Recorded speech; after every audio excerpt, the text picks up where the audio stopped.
چولستان سے ہماری یہ بہن تشریف لائی ہیں. یہ کارڈ وزیر اعظم یہاں پر پریزنٹ کر رہے ہیں. سگنا مائی. میں درخواست کروں گا عبد الرشید صاحب سے، بہاولپور سے ان کا تعلق ہے، کسان ہیں عبد الرشید صاحب، کہ وہ آئیں اور اپنا یہ قومی ہیلتھ کارڈ وصول کریں.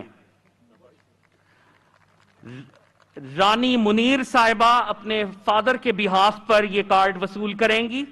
ایک سٹوڈنٹ ہیں، ان کا تعلق بہاولپور سے ہے، وزیر اعظم سے یہ کارڈ وصول کرتی ہیں. میں محمد عارف صاحب سے ریکویسٹ کروں گا، بہاولپور سے ان کا تعلق ہے، کہ وہ آئیں اور اپنا کارڈ وصول کریں.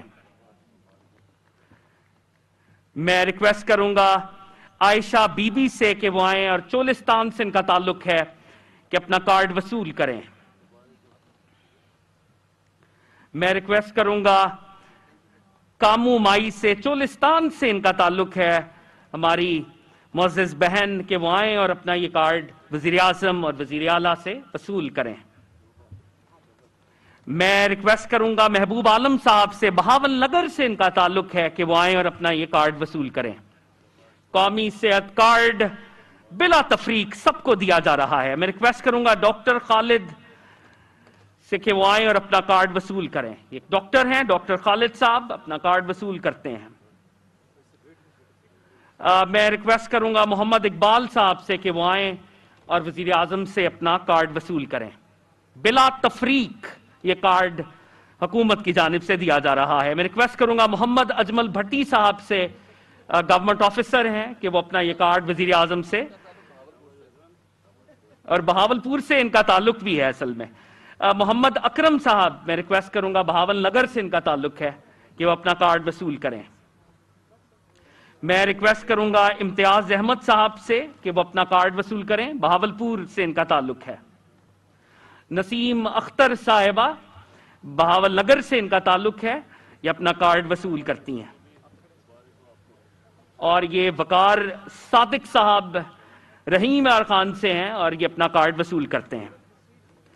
خواتین و حضرات، اس کارڈ کی تقسیم کے ساتھ ہی وقت آ گیا ہے کہ ہم ان دوستوں کو ضرور اکنالج کریں، پرائم منسٹر صاحب کے ویژن کو جو پنجاب میں امپلیمنٹ کر رہے ہیں، وزیر اعلیٰ کی جو ٹیم ہے. میں خاص طور پہ ریکویسٹ کروں گا ہاشم جواں بخش صاحب سے کہ وہ بھی اسٹیج پہ تشریف لائیں، فائنانس منسٹر پنجاب. میں ریکویسٹ کروں گا کامران علی افضل صاحب، چیف سیکرٹری پنجاب. میں ریکویسٹ کروں گا doctor Ahmad Javed Qazi sahib, secretary health Punjab. Muhammad Ajmal Bhatti sahib, special secretary health Punjab. Mister Akbar Ali, deputy secretary health. Doctor Ali Razzaq, C E O Punjab health initiative management company. Mister Shamshad Ali, C O O Punjab health initiative management company. Mister Munib, mister Khurram Iqbal اور mister Hasnat, Punjab health initiative management company. خواتین و حضرات، یہ وزیر اعلیٰ کی وہ team ہے جنہوں نے پرائم منسٹر صاحب کے ویژن کو پنجاب میں امپلیمنٹ کیا. ان کے لیے بھرپور تالیاں خواتین و حضرات. ایک دفعہ پھر بھرپور تالیاں خواتین و حضرات. خواتین و حضرات، آپ کی بھرپور تالیوں میں آج کی تقریب کے مہمان خصوصی عزت مآب وزیر اعظم عمران خان.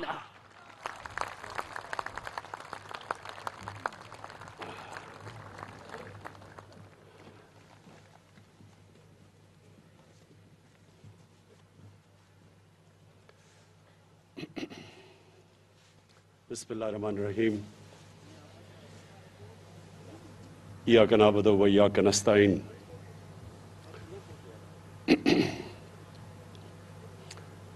جناب Usman Buzdar, federal ministers, provincial ministers, members of parliament, خواتین و حضرات، جب میں پہلی دفعہ 18 سال کی عمر میں برطانیہ گیا تو مجھے پہلی دفعہ ایک فلاحی ریاست کو دیکھنے کا موقع ملا. ہمارا ملک بنا تھا ایک عظیم خواب جس کا نام پاکستان تھا، اور جس کی آبجیکٹو ریزولوشن میں یہ لکھا ہوا تھا کہ پاکستان نے ایک اسلامی فلاحی ریاست بننا تھا.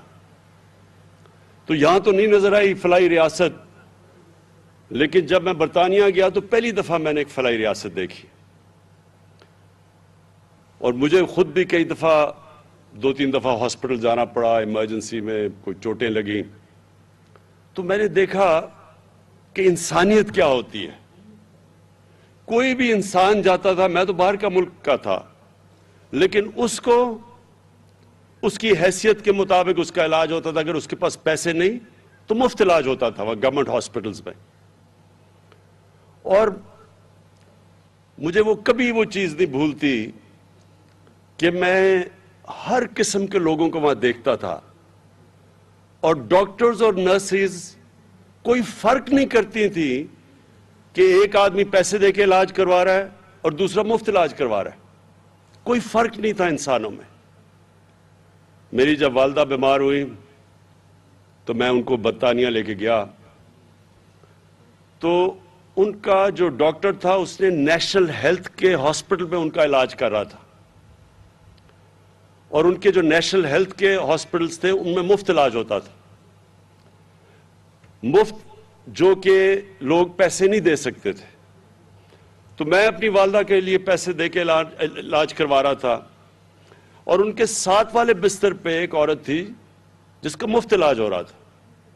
تو میں مسلسل دیکھا کہ ڈاکٹرز اور نرسز کوئی فرق نہیں کرتی تھی ان کے بیچ میں. تو یہ یاد رکھیں، میں اپنی قوم کو بار بار ایک چیز سمجھاتا ہوں کہ ہمارے نبی کو رحمت للعالمین کہتے تھے. اللہ نے قرآن میں ان کو رحمت للعالمین بنایا تھا. سب انسانوں کے لیے رحمت بن کے آئے تھے. اس کو اگر ایک قدم آگے لے جائیں تو جو بھی ان کی سنت پہ اور ان کے راستے پہ چلے گا، اللہ کی رحمت ان لوگوں کے اوپر آئے گی. تو میں نے تو اپنی آنکھوں سے دیکھا کہ وہ ملک جو ہمارے دین والے تو لوگ نہیں وہاں، لیکن میں نے اللہ کی برکت دیکھی ادھر. وہاں اس طرح کے حالات نہیں جو ہمارے ملک میں، کیونکہ وہ مدینہ کے ریاست کے زیادہ قریب ہے ہمارے سے. اسکینڈینیویا چلے جائیں، وہاں اور زیادہ قریب ہیں. برطانیہ سے بھی بہتر فلاحی ریاست ہے. لیکن آپ اپنی 50 سے اوپر مسلمان ملک ہیں، اور مجھے زیادہ تر موقع ملا ان مسلمان ممالک میں جانے کا، اور مجھے افسوس سے کہنا پڑتا ہے کہ شاید ہی وہاں کوئی فلاحی ریاست میں نے دیکھی ہے. تو مجھے اس کے ایک محمد عبدو بہت بڑا مسلمانوں کا عظیم اسکالر تھا، عالم تھا. تو وہ آج سے کوئی 150-125 سال پہلے جب یورپ گیا تو اس نے مصر واپس آ کے کہا کہ یورپ میں مجھے مسلمان تو نہیں نظر آئے لیکن بڑا اسلام نظر آیا، اور مصر میں مسلمان تو بڑے ہیں لیکن اسلام بہت کم ہے. تو میں ہمیشہ سوچتا تھا کہ ہم کیسے، پاکستان میں اتنی بڑی ہماری آبادی ہے، ہم کدھر سے پیسہ لے کے آئیں گے اس ملک کو ایک فلاحی ریاست بنانے کے لیے. اور خاص طور پہ جو سب سے زیادہ پیسہ خرچ ہوتا ہے وہ تعلیم، وہ ہیلتھ پہ ہوتا ہے. اس سے تعلیم اور ہیلتھ پہ تقریباً ایک ہی برابر، لیکن ہیلتھ میں اور بھی زیادہ پیسہ خرچ ہو جائے. یعنی گورنمنٹ کے ہاسپٹل بناؤ، وہاں مفت علاج کرو اور ساری آبادی کو کور کرو. تو میں سوچتا تھا کدھر سے پیسہ آئے گا، کیونکہ برطانیہ کا تو جو ہیلتھ بجٹ ہے، صرف ہیلتھ کے اوپر جو سالانہ بجٹ ہے، وہ پاکستان کے 22 کروڑ کے بجٹ سے کئی گنا زیادہ ہے. تو میں سوچتا تھا کدھر سے پیسہ آئے گا. تو جب ہماری حکومت پختونخوا میں آئی، ہم نے یہ ایکسپیریمنٹ کیا، اور میں پختونخوا کی حکومت کو خاص یہ خراج تحسین پیش کرتا ہوں کہ انہوں نے پہلی دفعہ ہیلتھ کارڈ نکالا، اور بڑا ڈر کے، کیونکہ پتہ نہیں تھا کہ کیا ہوگا، کیونکہ پاکستان میں تو اس طرح کا کوئی سوچا ہی نہیں کسی نے. تو ہیلتھ کارڈ تھا صرف غریبوں کے لیے. پختونخوا میں پہلے ہیلتھ انشورنس نکالی انہوں نے. تو جب وہ کامیاب ہوئی تو ہم نے پھر یہ بڑا قدم اٹھایا، اور یہ آپ کو میں یقین دلاتا ہوں، آپ دنیا میں کہیں بھی چلے جائیں، آپ کو یونیورسل ہیلتھ کوریج، یہ جو ہیلتھ کارڈ آپ کو دے رہا ہے، یہ امیر ترین ملکوں میں نہیں ملے گی. اگر ادھر انہوں نے ہیلتھ انشورنس لینی ہوتی ہے، اس کے پیسے دینے پڑتے ہیں، پریمیم دینا پڑتا ہے. یہاں تو ہم اپنے سارے پنجاب کے اور پختونخوا، انشاءاللہ گلگت بلتستان، آزاد کشمیر جدھر ہماری گورنمنٹس ہیں، اور جو کولیشن گورنمنٹ بلوچستان میں بھی ہے، وہاں ہم سارے خاندانوں کو ہیلتھ کوریج دے رہے ہیں۔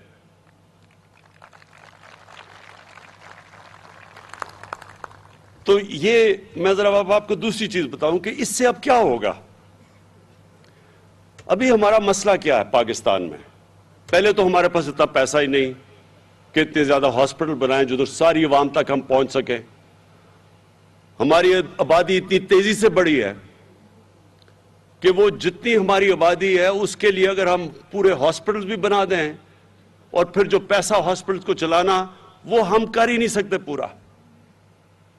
ہمارے پاس کبھی بھی اتنا پیسہ نہیں آئے گا کہ ہم ہاسپٹلز بھی بنائیں، ہم پھر وہاں دوائیں بھی دیں، ڈاکٹرز کی بھی فیس دیں، نرسز بھی دیں، جو پیرامیڈیکل سٹاف ہے اس کے لیے بھی تنخواہیں دیں۔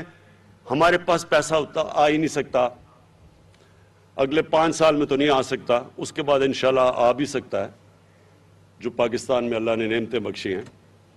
تو تب میں نے یہ جو ہیلتھ کارڈ ہے، اب یہ ایک کئی چیزیں اللہ کی طرف سے انسان جب کوشش کر رہا ہوتا ہے تو اس کے اوپر سے مدد آتی ہے۔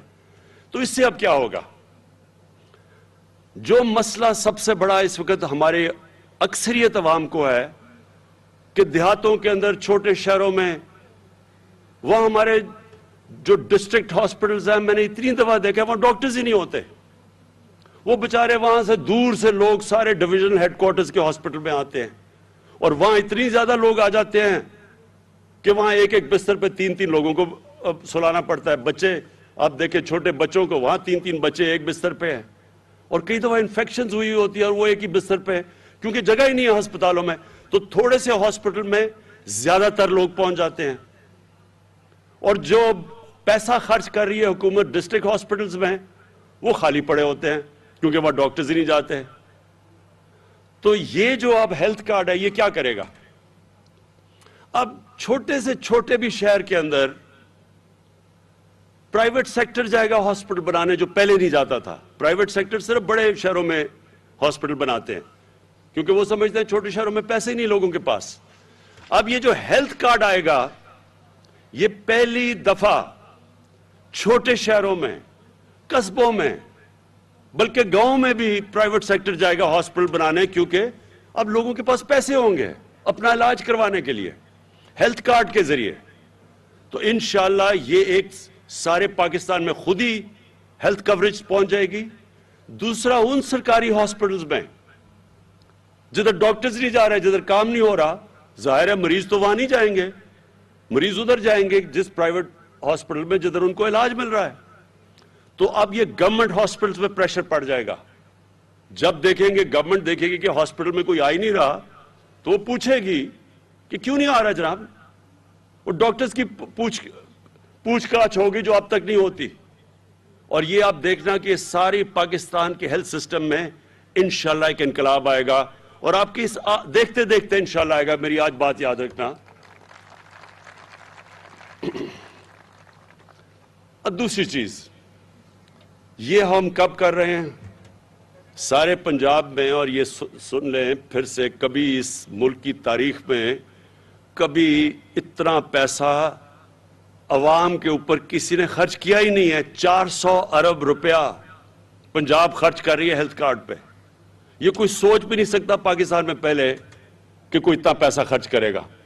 خاص طور پہ وہ لوگ جن کو کھانسی بھی ہوتی تھی تو وہ سارا ٹبر باہر علاج کروانے جاتا تھا، ملک سے باہر۔ ان کو کیا پتا کہ لوگوں کے اوپر کس طرح مشکلات ہے، خاندان کے اوپر کیا گزرتی ہے، کیا گزرتی ہوگی یہ۔ کیونکہ میں نے تو یہ شوکت خانم اسی لیے بلایا تھا کہ جب میری والدہ کو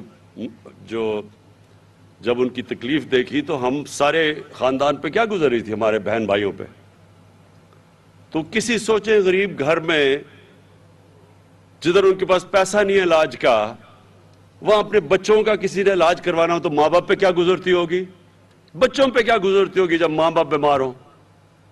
تو یہ سب سے بڑا ایک چینج ہے، اور میں سمجھتا ہوں کہ یہ ہمارا وہ راستہ ہے فلاحی ریاست کی طرف۔ لیکن ہم یہ کب کیا؟ جب پاکستان کے اوپر اور دنیا کے اوپر سب سے بڑا کرائسس، کبھی اتنا بڑا بحران 100 سال میں دنیا میں نہیں آیا جو پینڈیمک کووڈ-19 کی وجہ سے آیا. ساری دنیا کے اندر مہنگائی کی لہر آئی، معیشت سب کی نیچے چلی گئی لاک ڈاؤنز کی وجہ سے. اس دور کے اندر ہم یہ کام کر رہے ہیں کہ جب ایک دنیا کے اندر مشکل وقت آیا ہوا ہے. اور میں یہ بھی آج کہنا چاہتا ہوں اور اپنی گورنمنٹ کو، اپنی ٹیموں کو مبارک دینا چاہتا ہوں کہ جو ابھی خسرو بختیار نے بات کی کہ اکانومسٹ میگزین جو دنیا کی اکانومیز کا جائزہ لیتی ہے، جو ایک کریڈیبل بلو چپ میگزین سمجھی جاتی ہے اکانومیز کے اوپر، دنیا کی معیشت کے اوپر جو ان کے اوپر تبصرے کرتی ہے، اس کے مطابق پچھلے 3 سال میں کورونا کووڈ کے دوران پاکستان وہ ملک تھا جو ٹاپ 3 پوزیشنز میں 3 سال مسلسل، ساری دنیا میں وہ ملک جو اوپر کی 3 پوزیشنز میں آیا ہے. میں کئی دفعہ اپنے صحافیوں کو بھی کہتا ہوں کہ تنقید تو بہت اچھی چیز ہوتی ہے. تنقید تو ایک جمہوریت کا خون ہوتا ہے، لیکن تنقید بھی جب آپ کریں تو اس کو بیلنس کریں. ہر جگہ میں سنتا ہوں نااہل گورنمنٹ، یہ خیر اپوزیشن سے ان سے کیا امید لگائی جا سکتی ہے، انہوں نے تو کہنا ہی ہے کہ نااہل حکومت. لیکن نااہل حکومت ٹاپ 3 پوزیشنز پہ دنیا کے اندر کس طرح آ گئی؟ یہ کیسے آ گئی؟ ٹاپ 3 پوزیشن پہ کا مطلب ایک ہے اکانومسٹ کا نارملسی انڈیکس، کہ اس کے باوجود جس ملک نے اپنے لوگوں کو بہترین طریقے سے کرونا سے بھی بچایا اور اپنی معیشت کو بھی بچایا، تو وہ جو ملک دنیا میں ٹاپ 3 پہ آ سکتا ہے وہ کتنا نااہل ہوگا؟ اس طرح تو آپ کو دعا کرنا چاہیے کہ اور بھی لوگ اس طرح کے نااہل ہوں. اور دوسرا، بلومبرگ، یہ بھی ایک انٹرنیشنل میگزین ہے جو ساری دنیا کی اکانومیز کا جائزہ لیتی ہے. بلومبرگ کے مطابق جو اگلے 10 سال میں جو پاکستان کی اکانومی سسٹینیبل ڈیولپمنٹ پہ چلی گئی ہے، یعنی پچھلے 10 سال سے اب تیزی سے اوپر جا رہی ہے. یہ بلومبرگ کا تجزیہ ہے. پھر ورلڈ بینک نے ویریفائی کیا ہے کہ پاکستان کی جو ابھی خسرو نے جو بیج بھی پہنا ہوا ہے کہ جو ہماری معیشت کی گروتھ ہوئی ہے، یعنی دولت میں اضافہ ہوا ہے، وہ 5.37% ہے. تو اگر اتنی بری حکومت کر رہی تھی تو یہ کس طرح، یعنی یہ وہ ہے جو نون لیگ نے 5ویں سال میں یہاں پہنچی تھی قرضے لے کے، خسارے بڑے بڑے کر کے. ملک کو جو کرنٹ اکاؤنٹ ڈیفیسٹ ہوتا ہے وہ پاکستان کی تاریخ کا سب سے بڑا خسارہ تھا. ہم نے یہ 5.37% کیا، سب سے کم کرنٹ اکاؤنٹ ڈیفیسٹ کو ختم کر کے، خسارے کو ختم کر کے کیا ہے. اس لیے بلومبرگ کہہ رہی ہے کہ ملک صحیح راستے پہ نکل گیا. اور اس کے علاوہ بھی دنیا پاکستان کی جو کلائمیٹ چینج جو اس وقت سب سے جو آگے سمجھ رہی ہے کہ دنیا کا بہت بڑا مسئلہ آ رہا ہے گلوبل وارمنگ کا، اس میں پاکستان کو لیڈر مانا جاتا ہے کہ ہم دنیا میں سب سے آگے ہیں کلائمیٹ چینج میں. بورس جانسن برطانیہ کے پرائم منسٹر نے یونائٹڈ نیشنز میں پاکستان کا نام لیا کہ یہ ملک سب سے بہتر کام کر رہا ہے کلائمیٹ چینج کی طرف. ہمارا جو احساس پروگرام ہے وہ ورلڈ بینک نے اکنالج کیا کہ دنیا میں 4تھے نمبر پہ سب سے بہترین احساس پروگرام ہے. تو یہ میں وہ باتیں کہہ رہا ہوں جو آپ اپنے موبائل کے اوپر چیک کر سکتے ہیں. اب تو بڑا آسان ہے، گوگل کریں کہ کیا میں سچ بول رہا ہوں یا نہیں بول رہا. تو یہ دنیا کی وہ ملک، دنیا کی کریڈیبل آرگنائزیشنز پاکستان کو متعلق کیا کہہ رہی ہیں. ہمارے جو پچھلے 2 سربراہ گزرے ہیں پچھلے 10 سال میں، ان کے اوپر بھی ویسے دنیا بڑا تبصرہ کرتی تھی. ان کے بھی دنیا کی بڑی بڑی میگزینز میں، اخباروں میں ان کے نام آتے تھے. ان کے اوپر بی بی سی کی دونوں ڈاکیومنٹری بنی تھی دونوں سربراہوں کے اوپر، لیکن وہ بنی تھی کہ انہوں نے کس طرح پاکستان کا پیسہ چوری کیا، یہ کتنے کرپٹ ہیں. ان کی کرپشن کی داستانیں باہر آتی تھیں. کبھی ان کی تعریف نہیں کی کہ انہوں نے ملک کا کیا فائدہ کروایا ہے. اور اب تو خیر ایک گینس بک آف ریکارڈز میں ایک اور چیز آنے لگی ہے کہ مقصود چپڑاسی کے پاس 4 ارب روپیہ اس کے بینک اکاؤنٹ میں کیسے آ گیا.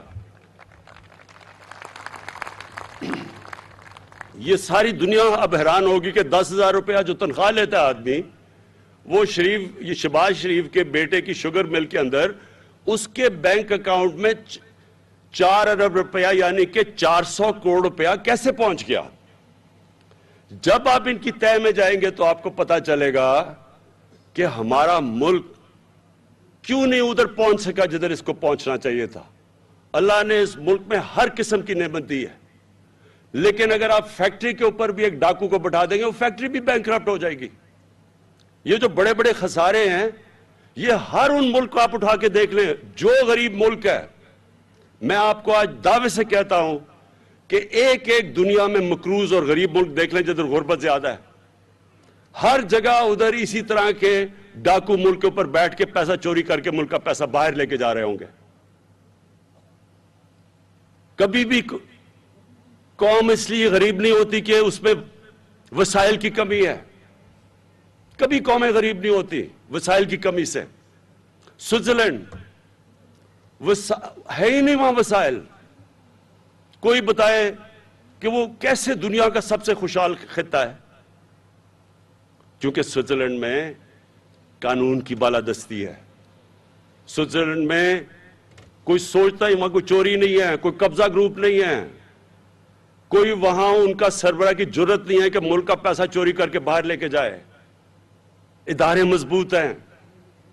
اور یہ ہماری اب سٹرگل ہے میرے پاکستانیوں. ہماری جو سٹرگل ہے وہ اس ملک کو ایک قانون کی بالادستی کے اوپر کھڑا کرنا ہے، ایک فلاحی ریاست بنانا ہے جو کہ اپنے کمزور طبقے کو اوپر اٹھائے گی. اور مدینہ کی ریاست میں انہی 2 اصولوں کے اوپر وہ ایک قوم کھڑی ہوئی تھی جس نے دنیا کی امامت کی تھی. وہی 2 اصول تھے. قانون کے اوپر کوئی نہیں تھا، قانون کی بالادستی تھی، سب قانون کے نیچے تھے. اور دوسرا، دنیا کی تاریخ کی پہلی فلاحی ریاست بنائی گئی تھی. اور ان اصولوں پہ پاکستان کو کھڑا ہونا چاہیے تھا. تو اللہ کا شکر ہے کہ ہم اس راستے پہ نکل چکے ہیں. پہلا ہمارا یہ بہت بڑا ایک اساس پروگرام ہے، ایک کامیاب جوان پروگرام ہے، اور اب یہ جو ہیلتھ کارڈ ہے یہ سارا ایک پاکستان کو فلاحی ریاست کی طرف لے کے جا رہا ہے. اور دوسرا جو ہمارا مقابلہ یہ ڈاکوؤں کے ٹولے سے ہے، اور ان کا سب سے بڑا مسئلہ یہ ہے کہ قانون کے نیچے اپنے آپ کو نہیں لانا چاہتے. یہ چوری کریں تو جی ہمیں NRO دے دو، غریب بیچارہ چوری کرے تو وہ جیل میں. اور شاید اسی لیے ہمارے نبی صلی اللہ علیہ وسلم نے کہا تھا کہ تمہارے سے پہلے بڑی قوم تباہ ہوئی، جدھر بڑے ڈاکو چوری کرے تو آپ اس کو چھوڑ دیں اور NRO دے دیں، اور غریب چوری کرے تو اس کو جیل میں ڈالیں. جس طرح حضرت علی رضی اللہ تعالی نے کہا تھا کہ کفر کا نظام چل جائے گا، لیکن اس طرح کا ظلم اور ناانصافی کا نظام جدھر امیر عیاشی کرے چوری کر کے اور دوسرا بیچارہ صرف غریب جیلوں میں جائے، وہ نظام نہیں چل سکتا. اور آج اگر آپ نے دیکھنا ہے، کیونکہ مجھے موقع ملا ہے اس اپنی عمر میں ساری دنیا تقریباً پھرا ہوں، ہر غریب ملک کے اندر یہی ہمارے نبی صلی اللہ علیہ وسلم کا جو حدیث ہے وہ ہر غریب ملک میں یہ قابو آتی ہے. تباہی کا راز ہی یہ ہے کہ طاقتور ڈاکو جو مرضی کرے اور کمزور کو آپ جیلوں میں ڈال دیں. یہ ہے ہماری اصل سٹرگل، یہ ہے جدوجہد. اور اس پہ میں آپ سب کو کہہ دوں کہ پوری قوم مل کے لڑتی ہے اس سے. جب تک قوم نہیں مل کے لڑتی قانون کی بالادستی نہیں قائم ہوتی. میں جو مرضی کروں، اگر ہماری قوم بڑے بڑے ڈاکوؤں کو وہ نیب جا رہے ہیں تو ان کے اوپر پھول پھینکیں گے.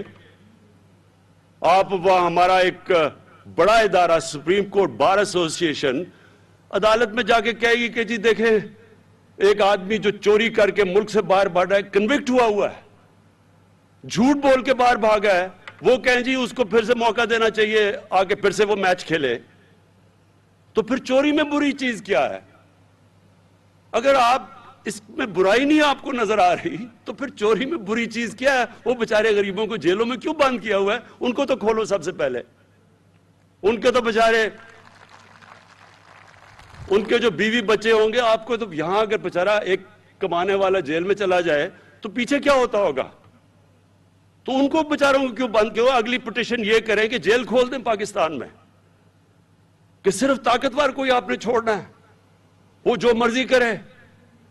اربوں روپے کی پراپرٹیز میں لندن بیٹھے ہوئے ہیں، دونوں بیٹے باہر، اربوں روپے کی پراپرٹیز. میں لندن جانتا ہوں، سب سے مہنگا لندن یورپ میں سب سے مہنگا شہر ہے.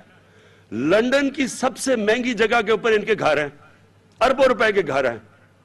بچوں کو بار بار بھجوا دیا ہے.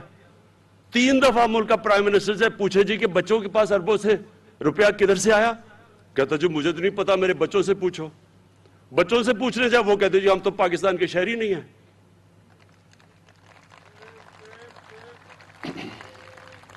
تو میرے باولپور کے شہریوں،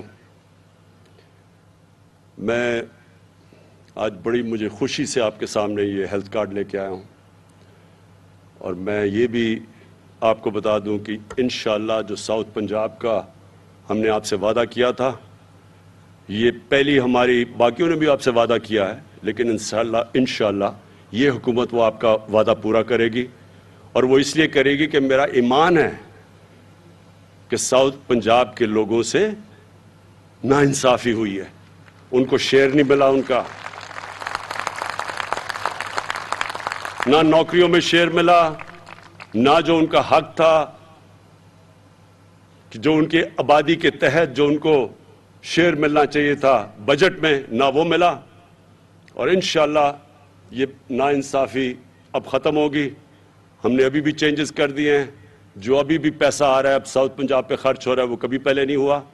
اور انشاءاللہ یہ جو میں اگلی باری آپ سے جب ملاقات ہوگی، میں ساؤتھ پنجاب کا جو سیکریٹریٹ ہے اس کی اوپننگ کے لیے آؤں گا. شکریہ.